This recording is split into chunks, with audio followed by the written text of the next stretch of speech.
Become a sustaining member of the Commonwealth Club for just $10 a month. Join today.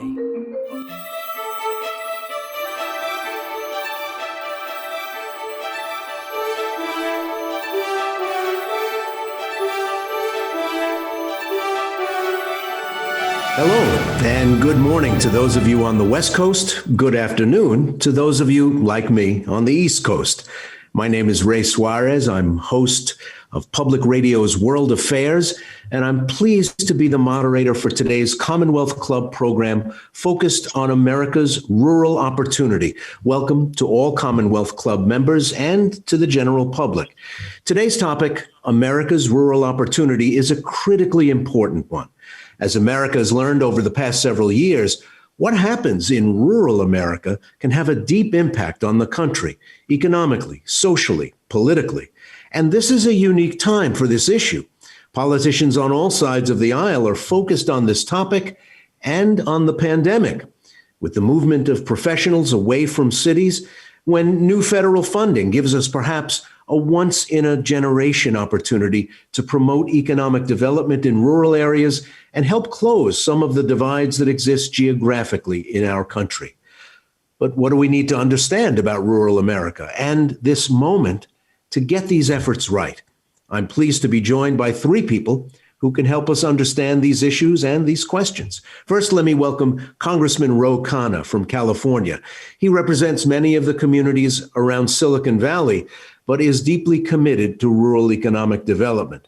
Matt Dunn is the founder and CEO of the Center for Rural Innovation, a nonprofit action tank which is leading rural economic development and tech-enabled entrepreneurship efforts nationwide.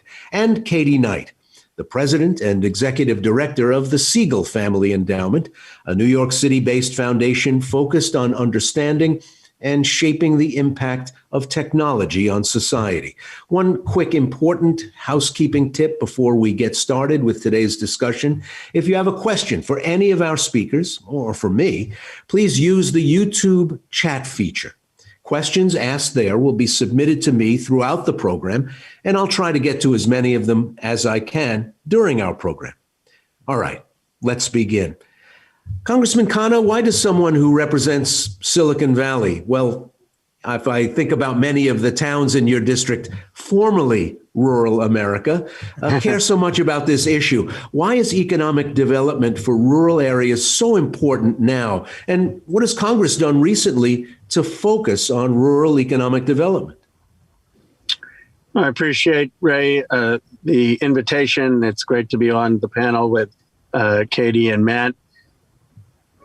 There are two reasons. One, it's a matter of our economic competitiveness. We need to cultivate talent in every community in this country. We're competing with nations of 1 billion people. There is a shortage of available people to hire in the Bay Area. There is a crisis in terms of housing. So you can't just continue to grow in an indefinite way in the Bay Area. And we need to look to other communities to be able to have more entrepreneurs, to be able to have more talent. There is genius and talent in many communities, and it would be a shame if we don't unleash that. And the second is from a matter of equity and empowerment. You cannot have in this country a situation where you have the wealth generation concentrated in a few select cities, disconnected from the prosperity of other places. And you have rural communities in many places, parents worried about their children leaving, congregations declining, hometowns sinking into decline. And on the other hand, you have a large concentration of wealth that's disconnected from the prosperity of other parts of the country. That hurts the project of liberal pluralistic democracy. We need to empower people to prosper in the communities in which they live in a digital age. Well, you've put a lot out there, and I want to come back to many of these themes. Matt, what is the Center on Rural Innovation? Why did you start it? And what are we seeing right now in communities nationwide that make CORI's efforts focused on tech-enabled entrepreneurship so important? Thank you, Ray. And Thank you, Ro and Katie, for joining this conversation. And I want to just say that Ro has spent some really incredible amounts of time and energy in rural places and bringing the attention to the potential there, which is fantastic, and how we got to know each other. And Katie and the Siegel Family Endowment has been a supporter of the Center on Rural Innovation from just about day one, understanding the potential and the impact that it would have. We started the Center on Rural Innovation in 2017 because we recognized that there was a new divide that had emerged in our country since the 2008 recession, where urban communities came roaring right back past their pre-recession levels, and rural places not so much. In fact, even as of January of 2020, before the pandemic, not even half of the rural counties had gotten back to their pre-2008 economic levels. Pandemic hit, everyone fell, but rural places fell to new lows. The question then becomes why? And if you look at the data, it's because of three things. There is a decline in rural entrepreneurship that took place in the 20 years prior to the 2008 recession. Automation and globalization actually created millions and millions of jobs in the United States, and it removed millions and millions of jobs. The problem is it almost exclusively created them in cities and almost exclusively removed them in rural. And so when you look at that in terms of the types of employment, we now have a situation where rural America represents 15% of the nation's workforce, but only 5% of the digital economy jobs. And those digital economy jobs in software and data science are the ones that provide unbelievable economic mobility, and the companies that are driving automation represent the best chances for wealth creation in this age of automation. And so we started the Center on Rural Innovation to close that gap. To make sure that that kind of job creation, economic mobility, and the resilience in the face of automation could take place across our geography, and so that everyone in the nation could benefit from it. Well, Katie, why does the Siegel Family Philanthropy care about rural development? You're sitting in Queens, New York, a dense, fast-growing, diverse, exciting place, but you're thinking a lot about what's going on in places where a lot fewer people live. Why? Yeah, I mean, for us, more than anything, it was a question of why not. The philanthropy that we are aiming to do at SFE, and really this is driven by our chairman's urging that we look in the corners and that we do things that are not the things that any other philanthropy or the government would do. We consider ourselves and our philanthropy to be society's risk capital. And if we're not making risky bets, then we're not doing our job. And back in 2017, when Matt and I were first talking about this idea, it was certainly a risky bet. And it seemed like the sort of thing that could have significant payoff, because if you believe that the only places in this country where innovation can happen are on the coasts, you're absolutely wrong. There's actually opportunity, there's intelligence, there's drive, there's entrepreneurial spirit across the country. And what we need to be thinking about is how we can create the conditions for entrepreneurship, for tech-enabled growth, for access to the innovation economy to thrive in places that are not just the major cities on the coast of the country. And now perhaps a few areas where tech companies are moving second headquarters or growing and expanding. I think, on a personal level, I've also grown over the past few years to really love this work, to love small towns. I'm actually now splitting my time between the city and a small town in Pennsylvania. So it has taken on a more personal note for me, but really more than anything, it seemed like the smartest thing to do. And to the congressman's point, if we want to compete globally as a country, we need to be thinking about how we can increase economic prosperity across the board, not just in a few places, not just in a few communities.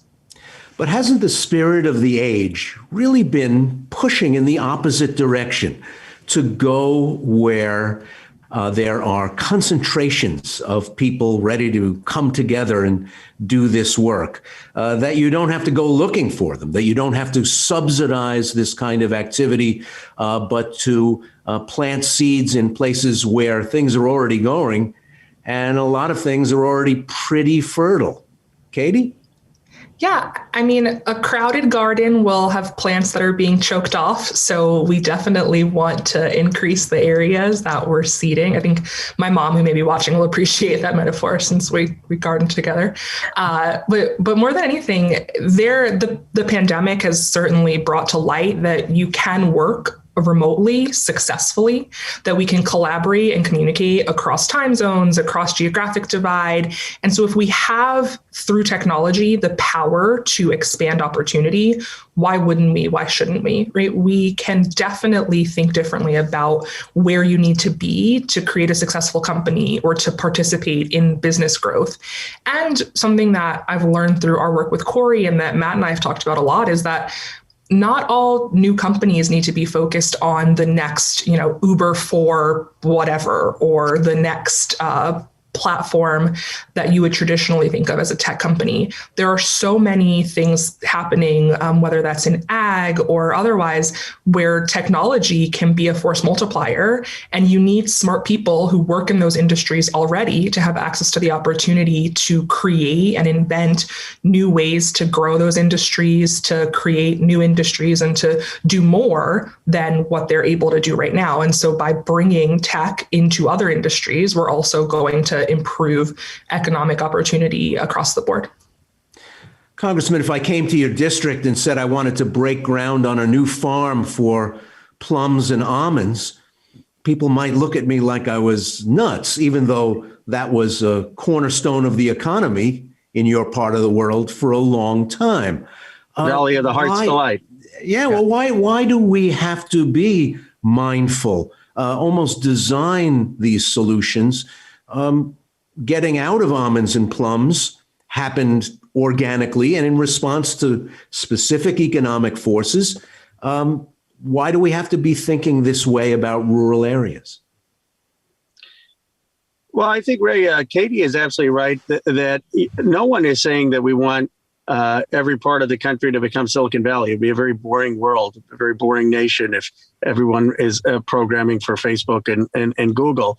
The point is, though, that technology is transforming every industry, whether it's precision agriculture, whether it's digital warehouses, whether it's Netflix when it comes to entertainment, whether it's telemedicine.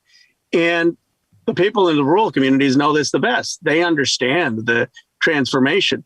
But right now, what's happening is that transformation and digitization, that wealth is being extracted. That wealth, those jobs are being done either offshore or in certain areas of the country. And so while they used to have a manufacturing economy that actually would bring in revenue, now they have an economy where the underlying digital infrastructure is one they're not participating in, and it's depleting them of wealth.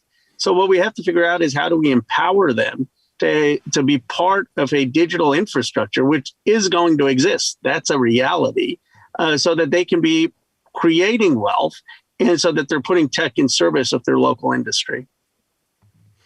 Matt, how do you keep it from being just the lowest value added work, the back office work that ends up being shuttled off to rural areas?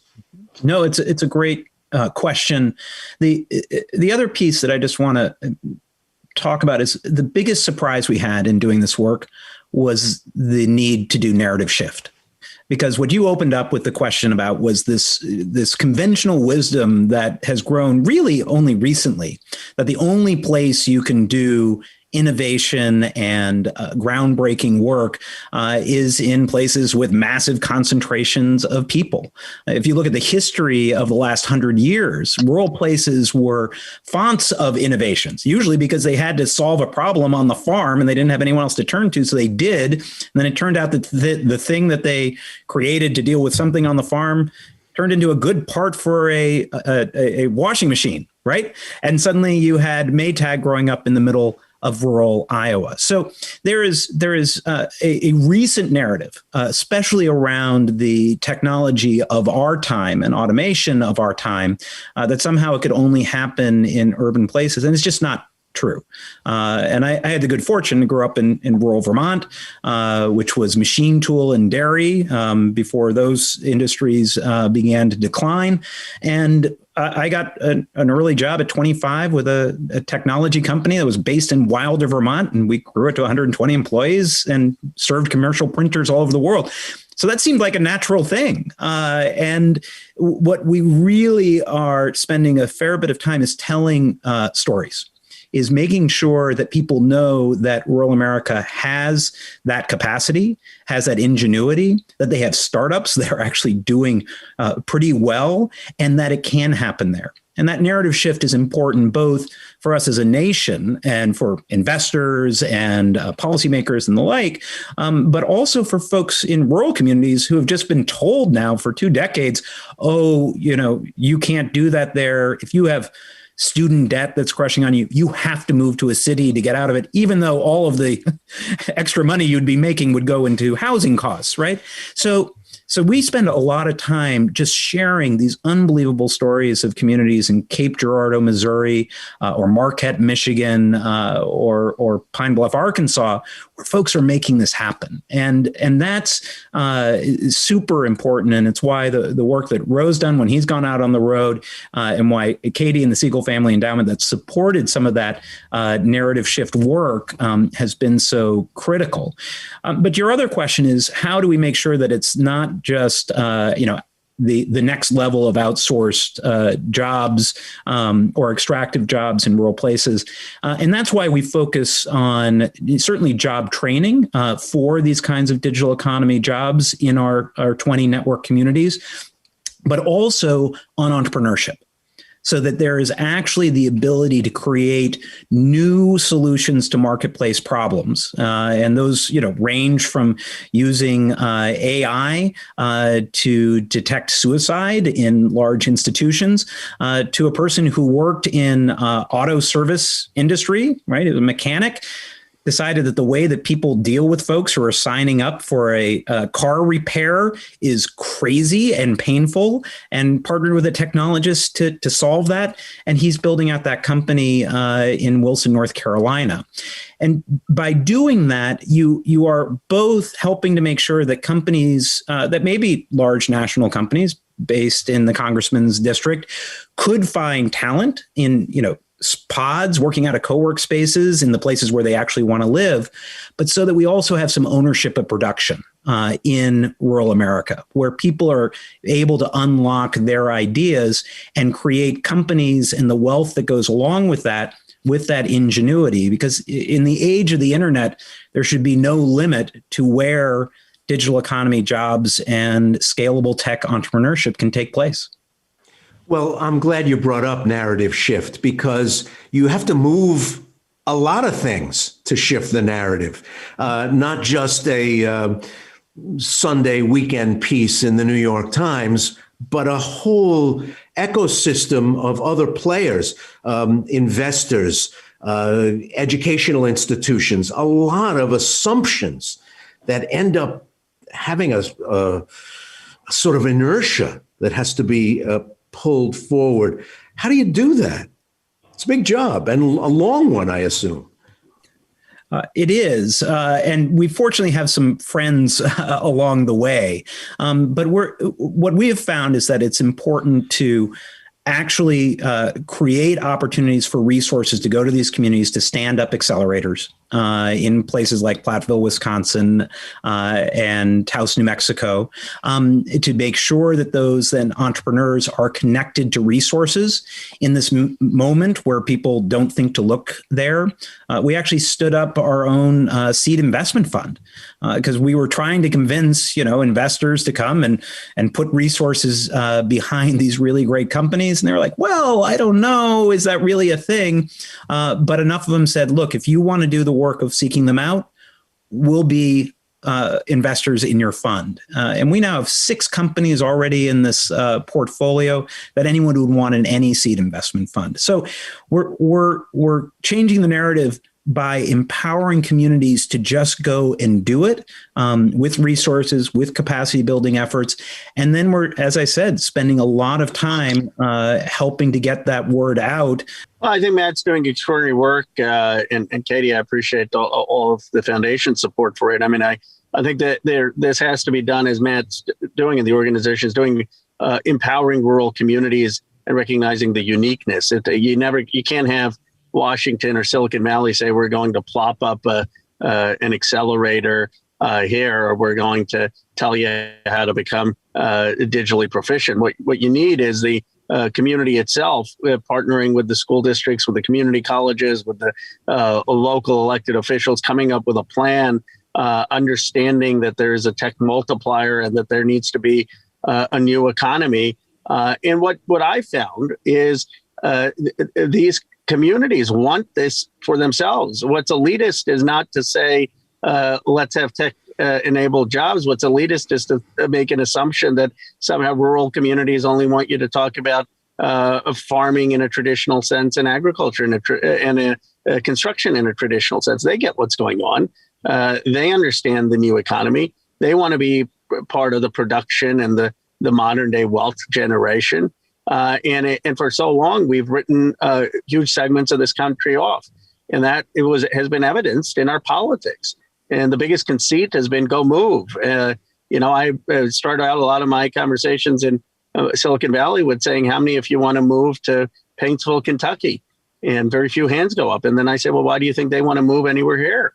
They don't. People usually want to live in the communities they grew up in. They want to live next to their family. Yes, if you have ambition to move, that's great.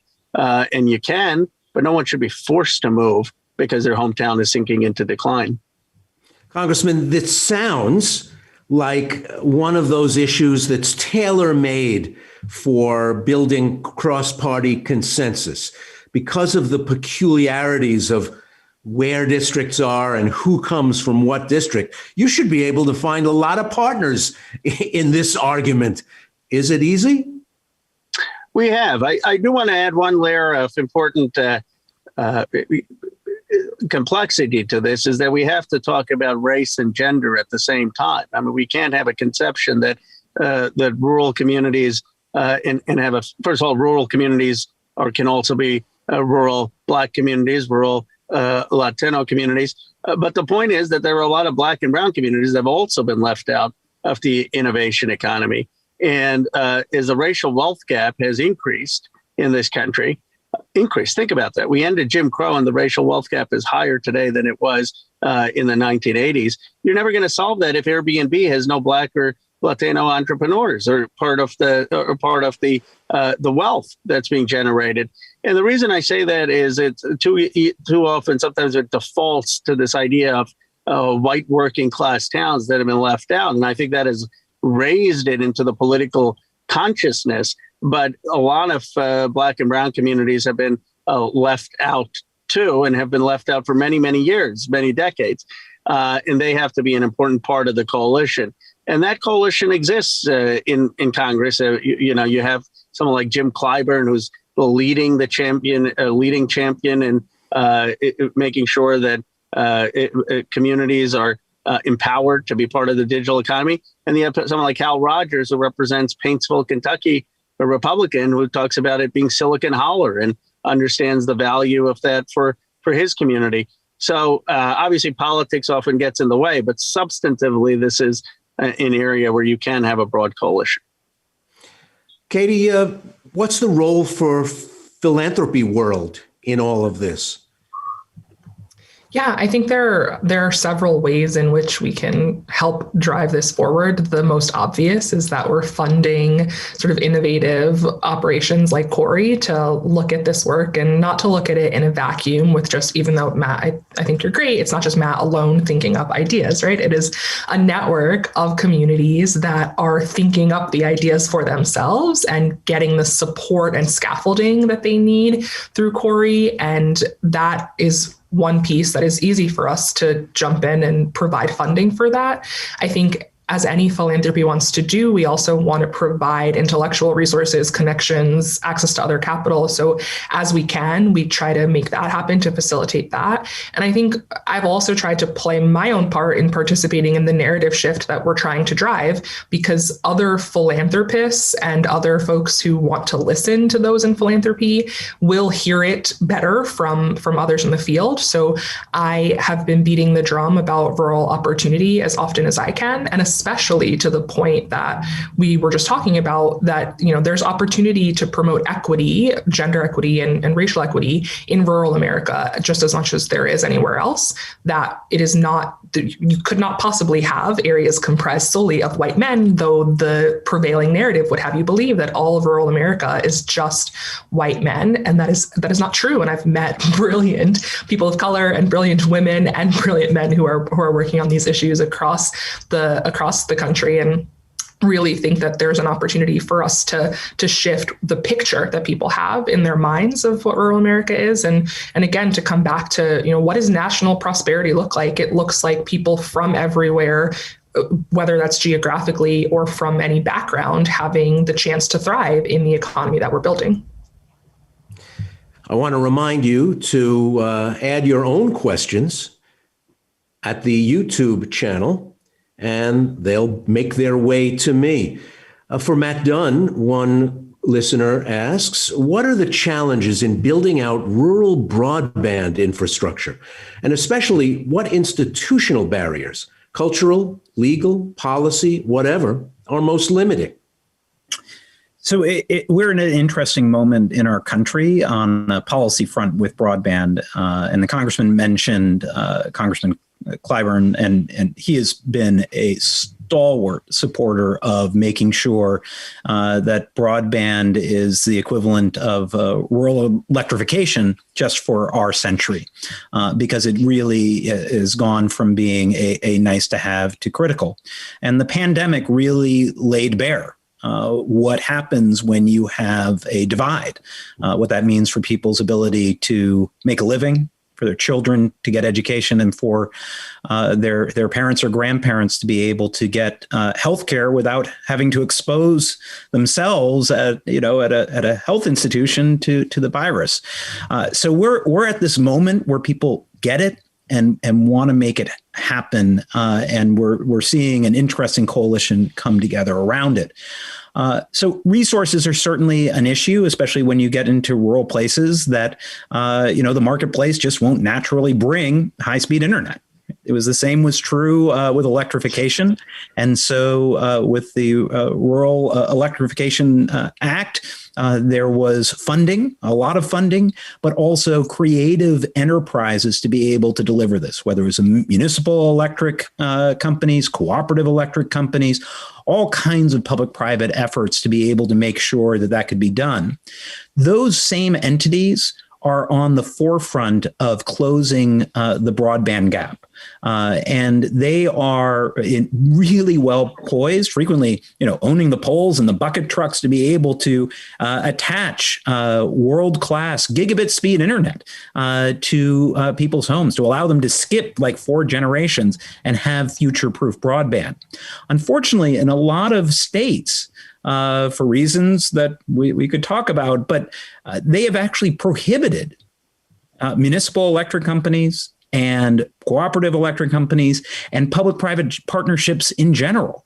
And it's just crazy. It does not bode well for actually solving this problem, particularly for the places that are not currently connected with even cable speed broadband. So in fact, those regulatory barriers tend to be as big a problem as the funding piece. There seems to be a real will. And in fact, Congress passed in their ARPA funding a significant amount of money to put a dent in that deployment. But at the end of the day, if there isn't the partner on the ground that can make it be a community asset, that can understand that you don't have to make a quarterly return return of a huge margin in order to deliver something like electricity or broadband to be able to build it out. So there are really dollars and cents involved here. Absolutely. Having somebody on the 15th floor of a 23-story apartment building get broadband is a very different cost profile from somebody who lives 10 miles past the county road where it peters out and becomes gravel. And somebody's got to pay the added costs, and somehow that has to make money for somebody. And I guess building and architecture is something that we only did in fits and starts for telephone, for cable television, for electricity delivery. Congressman, is there growing sentiment to look at broadband internet as simply a requisite amenity of a 21st century household that has to be regarded like electricity? Absolutely, and it has to be affordable too. I mean, so it can't. It's just not about the access, but it's about making it affordable. And I think it comes down to not just your economic participation, but your participation as a citizen. I mean, look at how many public forums are now online, and if you're not able to participate both economically and in those forums, you're really being deprived of your status as a citizen in our democracy. And people make a glib assumption that these forums, and obviously they're problematic, but Facebook or Twitter are all upper middle class. That's actually not true. Pew had a very interesting study that they are equally represented with the working class in terms of Facebook on these platforms, and Black and brown communities and women. And so the point is that many people want to participate on them, and those who are being denied that access is a real exclusion to equal democracy. So I would argue it's absolutely essential. Katie Knight, a lot of the coverage of rural places during the pandemic was all defined through the lens of urban upper middle class people. Those rural places came onto a mental map once urban people went to them to escape cities during the pandemic. So, it's a be careful what you wish for kind of story. Yes, it was great to have people talking about rural places, but kind of a drag that it was through the viewpoint of people who are going to bring urban amenities with them. Almost kind of cultural colonization. Here we come with our good stuff from the city. Where can I get a good cup of coffee around here? How do you unbuild that? I mean, talk about narrative shift. The idea that there's already something good that's going on in rural America that doesn't need urban people to come bless it would probably be a good place to start. Yeah, coming from New York originally, I definitely have seen that narrative up close and personal with folks who have found suddenly places on the Hudson line on Metro North and beyond. And definitely we need to think differently about mobility, right? It's not a problem for people to move. And I think what we would like is for people to think beyond dense urban centers as the only place they can move. I think part of what Matt and I have been driving at is we want to make it as viable to live in a rural town anywhere in this country as it is to live in New York City, Philadelphia, Silicon Valley, and the like. So that piece of it is great. That's net positive in many ways, but absolutely, you don't just want this to be about how we recreate tiny New York cities or tiny Brooklyns in rural areas, because that's not possible, it's not sustainable, and it's not fair and equitable for the people that have been there. And it misses the point entirely, I think, of what we've been trying to do in terms of diversifying the sort of entrepreneurship that's occurring. So if all we do is bring the same types of companies, the same types of jobs to new places, we will not have achieved the full potential that we could have if we actually invested in the people that are already there and the ideas that they have and the unique attributes that communities across the country possess that will allow them to create new companies, new types of jobs, new types of industry that will, again, make us globally economically competitive with other countries. I think we have had a great history of exporting tech innovation globally. We've had some incredible tech invention happen in the United States. We're also falling behind in that regard. And if not now, then when will we realize that the way to push forward and become competitive and again is to diversify the sort of things that we're producing? Because now that we've laid out the playbook for how you create a Google, anyone can copy that. How do we think about the playbook for the next thing that we'll create and what that might bring to the table? So really, as part of the narrative shift, we want to continue to focus on the people that have been in communities and the cooperation and collaboration that can happen when you come to a new place and you bring with you some new ideas and new energy and a commitment to being a part of solution making, but you don't just come wanting to bring, your same things that you already had someplace else. So it is a bit of a give and take. And there's some really, I think, wonderful things that are happening now that we've got the conversation in sort of the national media landscape a little more, but there is more to do. And by the way, I think having strong local media networks, which is something that we have not had in the last several years, can also help with driving narrative shift. And so investing in local media, investing in the opportunity for people to get online and onto communication platforms and sort of share their message from where they are, rather than just having it be driven by the sort of larger newspapers or organizations and that are coming from coastal urban areas is also really important as we think about the communications infrastructure of the country. Matt, earlier in the conversation, you talked about growing up in Vermont and about the places in Vermont that were part of an industrial network in New England. Well, I'm from Brooklyn, and I can take you to a lot of places in Brooklyn and a city where I worked for many years, Chicago, where the factories that decamped from those places headed to rural America, in many cases, in search of cheap land, cheap labor, cheap utilities, and no unions. And they made a very important stop in those places before they left the country altogether and went to Mexico and Asia. Can we break that cycle? Can we make a value proposition to American companies that is different about why it makes sense to be outside Easton, Pennsylvania, or even go back to the Connecticut River Valley, where there's a lot of underused land? Is it not just a search for the lowest cost inputs in the 21st century? Absolutely. And in some ways, and this is going to sound strange, the movement towards automation has put a premium on the innovation and creativity of individuals over just the raw brute labor of individuals physically.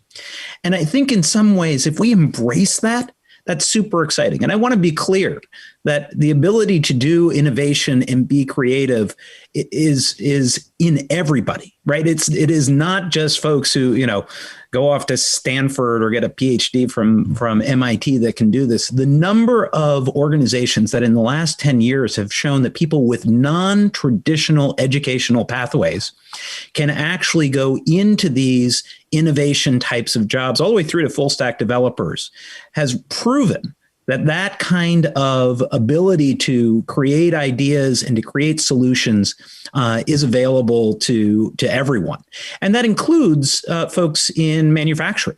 The automation of manufacturing has actually allowed for more advanced work where individuals who really know how to work a CNC maker, who really understand that as an art form. They may not see it as that per se, but then they're being able to be contributors to constant improvement in that manufacturing process because they're not relegated to a job where they're doing the same automatron thing over and over and over again. So I think we can have a different way of looking at it and not just going to the cheapest possible way of engaging, because the U.S. will just lose if it's just the race to the bottom, and that's not where we're going to succeed. But we have a chance, I believe, to really recalibrate and say we can find that kind of innovation, that kind of talent, that grit that will just open up the possibilities and hopefully get us away from what we sometimes refer to as whale hunting economic development, where economic development directors are told they're supposed to go after some big company to land a parts manufacturer and throw every tax credit possible, access to water, access to everything in order to get it to land there, only to see that 4 years later, it decides to renegotiate and go someplace else. So if we're building entrepreneurship, if we're creating the potential for people to actually take their ideas and turn them into companies, into social enterprises that are solving real market problems, and you're actually training people to be able to participate in those types of jobs in ways that are flexible so that they can adjust as technology advances, as automation continues to accelerate, which in the pandemic, it's only gotten faster. Then we can actually not have this be something where you go to rural because it's inexpensive or easier to do business, but it's because there are extraordinary people who want to live there, who are ready to bring their ideas to full potential. Congressman, a lot of this conversation is carried on in a spirit of resentment and mutual incomprehension. People talking past each other, rural people about urban areas, urban people about those who live in rural areas. And we see that in our politics constantly. We see it in debates over things like the tax deductions that are now part of the 2017 tax code that now have the acronym SALT. We see it in the way the pandemic relief packages were debated, a kind of anger, a kind of disdain. And I wonder, without getting all touchy-feely about it, whether there's actually some imperative for national healing that undergirds this conversation, that we have to take some steps toward unbuilding that mutual incomprehension, and spreading the wealth a little bit is not just charity, but making for a more integrated polity, a country where we all have a shot at doing good things. I think that's very well expressed. And I would argue it's not just the distribution of wealth generation, but it's also the possibility of distributed teams on common economic projects. If the great philosopher Charles Taylor said that what we need is to increase our democratic intelligence, and that democratic intelligence increases when citizens are working together. And right now, there are very few avenues in which we're engaged in civic work together.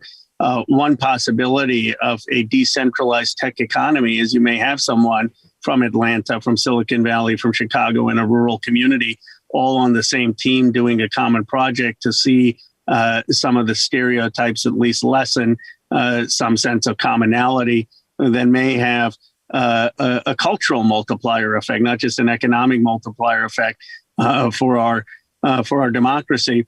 But I think one of the points you raised earlier, and that Katie had a great insight in as well, is this tension. And I think we ought to acknowledge it as a tension.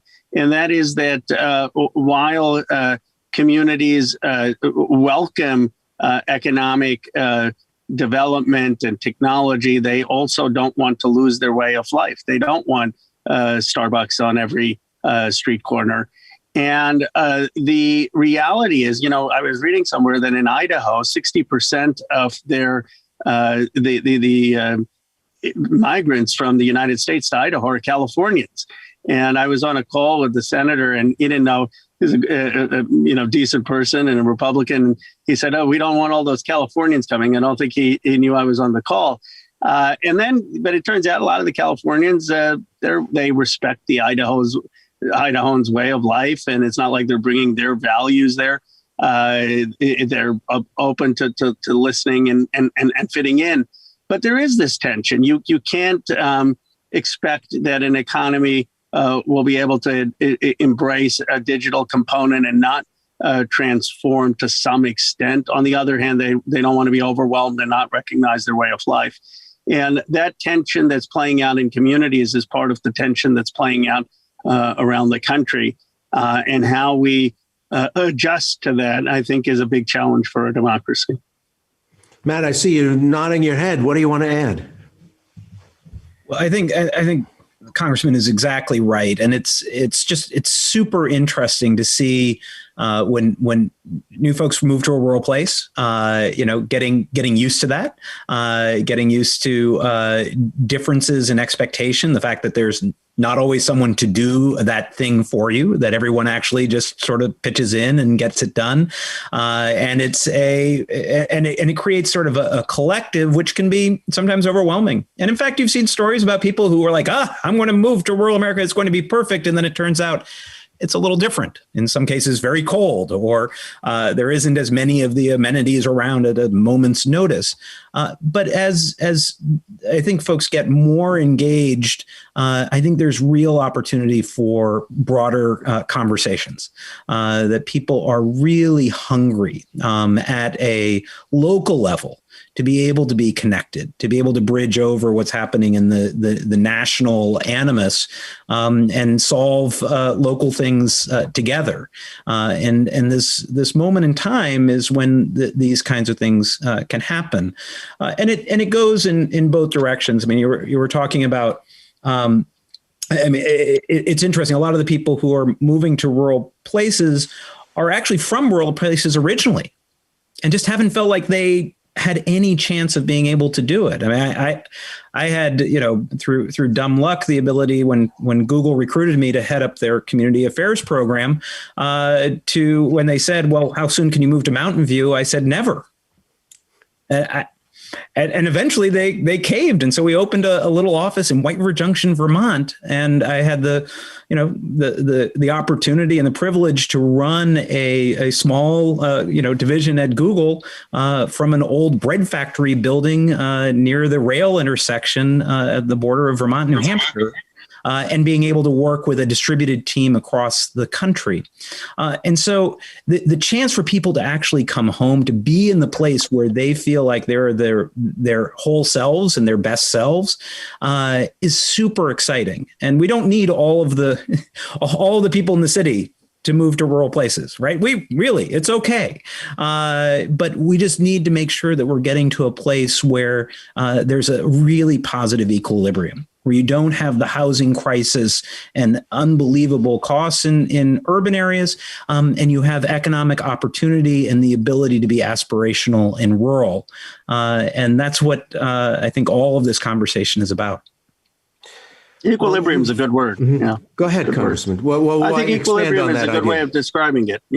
That's a thoughtful expression. I mean, I think that's absolutely right, that you want an equilibrium and you want a plurality of communities. You don't want everything to look like Silicon Valley. You want communities to be culturally rich and diverse in all of those ways. I mean, when people think of diversity, they just think immigrants in Silicon Valley. No, diversity could mean rural ways of life. It could mean ways of life in Black and Brown communities. It's what makes us so extraordinary as a nation. I want to get some specific examples of the kinds of things we've been talking about through the hour, just so people who are watching this program can get a really good, tangible understanding. You've been doing great, all three of you, believe me, but I want to give people some specific examples of the kind of thing you've been talking about to make it real for them. So if you want to, whoever wants to jump in, I think it would help. We've been talking a lot about theory. what does practice look like? Right. Let me give you just an example from some of our communities. And again, we've been at this now for 4 years, and we have 20 communities as a part of our network that we've helped with, assessment and strategy and securing funding, and then becoming a community of practice in a really lovely collaborative way. Because our thesis is that one innovation hub in a small community is going to struggle to succeed on its own because it won't have the deal flow or the talent flow. But if you create a collective, you can actually get some network value, especially in this moment where we're trying to shift the narrative, shift investment practices, and shift where people look for talent. But these are, very individual places. And there are, there's a saying, which is when you've seen one rural place, you've seen one rural place. So we have communities that come from obviously a broad geography, but also different economic origins. Pikeville, Kentucky, that was completely focused on coal. And then a couple of years ago, they did an analysis and found out there were more people in Pikeville working online for tech companies than there were licensed coal workers. And they went, something is happening here. We need to rethink about who we are and what we can do. You've seen other communities that are deep in the Black Belt that have struggled with a wide variety of different economic challenges, along with the issues of 400 years of racial oppression, and that's big and deep. But in Pine Bluff, Arkansas, they are coming together in a community in the historic district, which actually was a mecca for Black entrepreneurs in the South, to be able to bring back that kind of energy in partnership with the HBCU that's in that area, and building out an innovation center that's making it happen. And then Cape Girardeau, Missouri, is a member of our network that actually was when they came to us to get some support in building out their program. We realized they were well ahead of anything that we were doing, even in our pilot, because a couple of people from there, this is in southeastern Missouri, in the upper Mississippi Delta, had decided that they wanted to be able to have a technology shop, a project shop. And so they started building one. They were working with the university, and then they realized they needed talent. So they started training folks to be able to be coders and part of their operation. And then they started a youth coding league, because they were like, we've got to start earlier, and we've got to have people changing their views about what their kids could become so they can change their views about what they can be. And then they started startup competitions with a small investment fund, which led to people like Show Rust, who grew up there, moved away, was in California with a large advertising firm, came back home to do his own startup that was based on bringing AI to branding, thinking he was only going to be there for a little while he got it up and running, and realized that what had emerged was a whole tech ecosystem, and that he could grow that company right there. And he's doing great. He's hiring people, and they're now attracting more people who are coming home, having benefited from the great education that was there, and now realizing that they can realize their dreams in Cape Girardeau, Missouri. So those are a few examples that are worth sharing. Katie?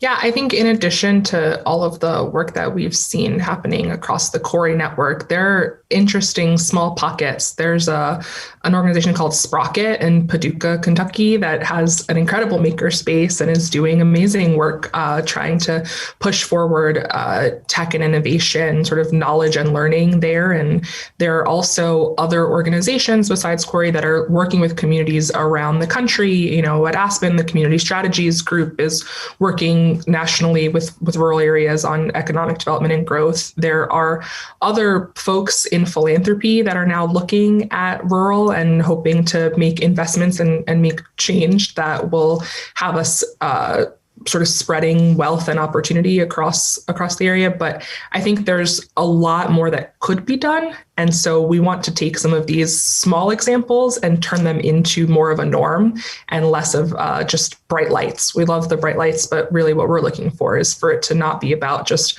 a handful of places, but about all places having the opportunity to get to where they want to be. Congressman, do you need more company of members from smaller districts, more densely populated districts, talking up these ideas? A sort of coalition of allies to talk up America's rural possibilities? Or is this a lonely row you're hoeing right now? It's not lonely at all. I think that there are a lot of members who understand the issue. The question is, how do we prioritize it? So I agree with Katie that it can't just be pilot programs. I mean, so the two examples I have is Zoom partnered with Claflin and HBCU and Representative Clyburn's district, and they're committed to giving 10 scholarships and hiring these people, young people after they graduate, and it's a big success. And Accenture partnered with Des Moines Community College in Western Iowa and Jefferson, and they're creating these jobs of $60,000 in this small town, and that's a success. But the question is, how do you scale this? And I think it requires innovative efforts like Matt and Katie for sure, but it also requires federal policy. For example, you could require that 10% of a workforce that gets a major federal contract it should have a tech base in a rural community or in a Black or brown community. That would transform incentive. I mean, that's just one idea. Yeah, and here what I would say is, I'm a progressive politically, and I love the idea of what they say Joe Biden is going to be the next FDR. So I would, absent hopefully his record on race, or that Joe Biden is going to be the next LBJ, absent hopefully LBJ's record on foreign policy. But one of the problems with that analogy is that the economy of the 2021 is not the economy of the 1930s or 40s or the economy of the 1960s. In 2025, there are going to be 25 million digital jobs in this country. To put that in perspective, that's going to be more than the manufacturing and construction jobs combined. And that's not even counting the hybrid manufacturing job that is a tech job.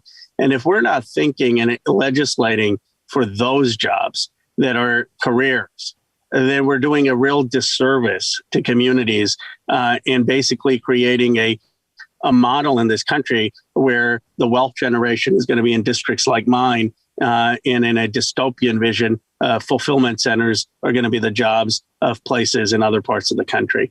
And that is not the economy I think most Americans want. They don't want just a social safety net, a paycheck, and stability. They want to be part of the productive entrepreneurial capacity of the United States.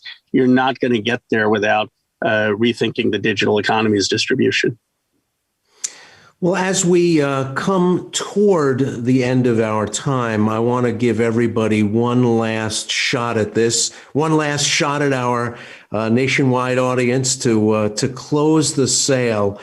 Are we looking at a moment that's been created by the pandemic that needs to be exploited, that we have to move quickly on? Or do we really have to take a very long view? Because some of the things we've been talking about during this hour are going to be hard to pull off. Katie Knight? It is definitely both. I think, crisis and opportunity hand in hand, right? So we absolutely want to leverage what has come out of this moment that we're in, which is an increased knowledge and awareness of the divide, the digital divide especially, increased knowledge and awareness of rural areas and what they have to offer to people who are looking to migrate, and the opportunity to have incredible investment from the government and the private sector in improving our country's infrastructure broadly. And we at SFE take a broad view of what that means, what infrastructure means. We've released a paper last year arguing for physical, digital, and social infrastructure to be equally valued in this conversation. And that is the moment that we're in right now where we can invest in those things, but we absolutely have to recognize that those investments are not going to pay off tomorrow. That success is going to look different depending on the place that you're investing and what they have already going and what their aims are, and that we will see long-term dividends pay off in terms of the increased growth of our overall economy and opportunity for us to have a vibrant national landscape of entrepreneurship, of business and economic development. That will not appear tomorrow, but we absolutely should be investing in it now.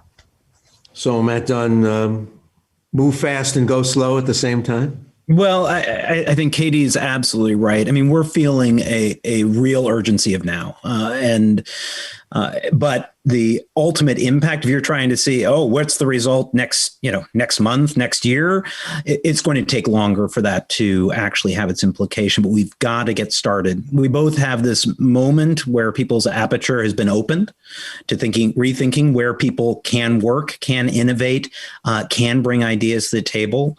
We have a moment when people are really thinking about diversity, equity, and inclusion. And as Katie pointed out, and Ro as well, rural America is not white America. And if we're really committed to that vision, we can't leave out Black and brown communities in rural places. You can't do that. And if you do, then you're missing the folks who have the biggest challenges for economic mobility in our country, and have the most pent up potential to be able to deliver. But the other urgency is that each year that goes by where there's this massive divide, rural places are seeing their capacity dissipate.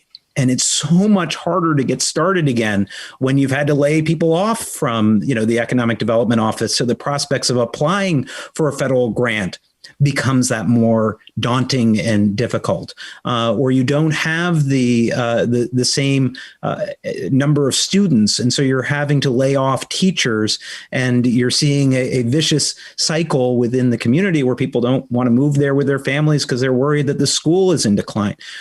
We have to act now to close this gap that opened without much fanfare. Right, there was not a lot of reporting from 2008 until after the 2016 election about this widening gap, even though it was the most pronounced, and actually saw the first net loss of population in rural places in 60 years. It wasn't during the farm crisis; it was during that period of the divide. And the final piece is the urgency of the divisions in our country.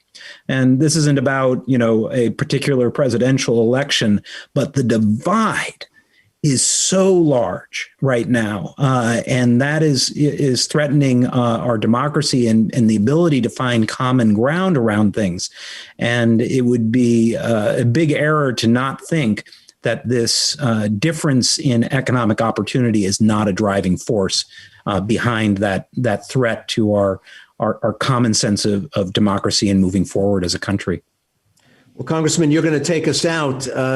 Can I be optimistic that 5 years from now, 10 years from now, we'll see made manifest some of the things that Katie and Matt were talking about, both the urgency and the necessity for things to be different? Because the safest thing to do in a crisis is what you did before. And it sounds like very much on the menu now is doing something different. Yes, and here I think the pandemic has been a game changer because it forced companies out of necessity to experiment with remote work, and they realized it worked. It wasn't perfect. There's still value in having face-to-face get-togethers, but it wasn't the end of the world to have workforces distributed. And so when you have companies like Google saying 20% of our workforce is going to be permanently remote and 20% can move to other parts of the country, that is a concrete signal in the marketplace that the opportunity to seed digital jobs in different places is one that can make market sense. And then the question becomes, how do we help scale that? How do we help accelerate that? How do we do that in a way that is equitable? But I guess the biggest thing I think people have realized, for better or worse, is tech issues are not niche issues. I mean, it used to be that, go do tech. And people used to think, is this some complicated IP or some complicated tax policy? And now they see, wow, technology is at the center of what it means in the economy. And it's at the center of what it means in our democracy in terms of social media. And we better get this right. We better figure it out. And we better give people agency over these digital forces if we want to truly have a nation where it's not just people in Silicon Valley calling the shots. That's all the time we have for today's program. I want to thank you wherever you were watching or listening for joining us this hour. I want to thank Representative Ro Khanna, Matt Dunn, and Katie Knight for joining us for today's Commonwealth Club program. The program will soon be placed on the Commonwealth Club website, where we encourage you to view it, share it, tell other people about it, or if you want to relive some of the chewier and more interesting parts of the conversation, go there and watch again. I'm Ray Suarez. This is the Commonwealth Club program, and we're now adjourned.